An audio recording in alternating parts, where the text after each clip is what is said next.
имаме капацитет, имаме кадар, имаме програма, имаме сила, имаме храброст и ништо не ни недостасува да ја исполниме онаа наша зацртана цел, а тоа е да ја вратиме Македонија на граѓаните, да ја вратиме еднаквоста, правдата, солидарноста, да ја вратиме слободата. Ќе го вратиме два пати усогласувањето во една фискална година на пензиите со реалните трошоци за живот. Со двојното усогласување на пензиите во март и во јули месец, пензиите во Република Македонија ќе се покачат повеќе од 800 денари. Од 800 до 1100 денари. Сегашните 140 милиони евра субвенции годишно ќе ги зголемиме на 160 милиони евра субвенции во текот на годината. Субвенциите ќе ги даваме навремено тогаш кога им се потребни земјоделците, пред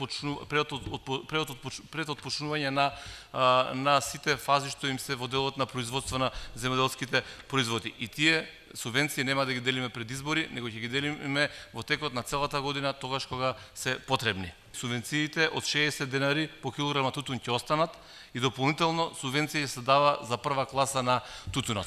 Граѓанинот лесно ќе си ги остварува своите права со поднесување на барање на еден шалтер, а институцијата е таа која што по службен пат и по електронски пат ќе треба да си ги прибави сите документи за остварување на правата.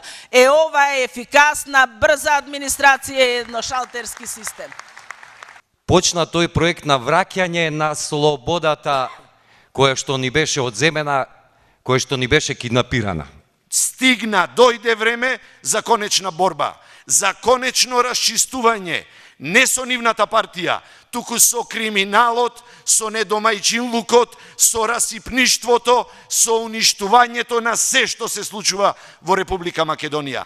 На тие парламентарни избори мора да влеземе со сериозно прочистен избирачки список и мора да влеземе со регулација на медиумите. Сакам да прашам за овие што му се скратени социјалната помош.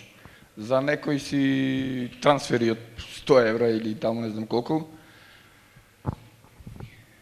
Дали може да му се врата назад повторно да ги користат тие пари?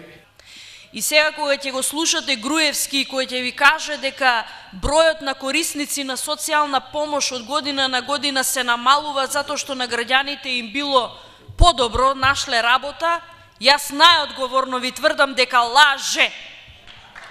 Лаж. Го укинавме брзиот трансфер како критериум за добивање или губење на право на социјална помош.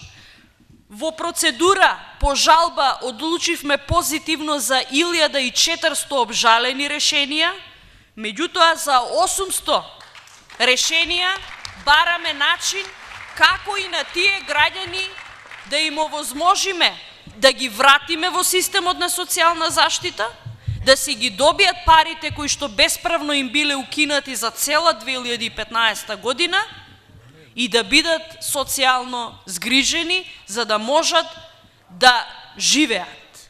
Да го вратиме големото С на солидарноста, слободата и социјалната држава како уставна категорија во Република Македонија.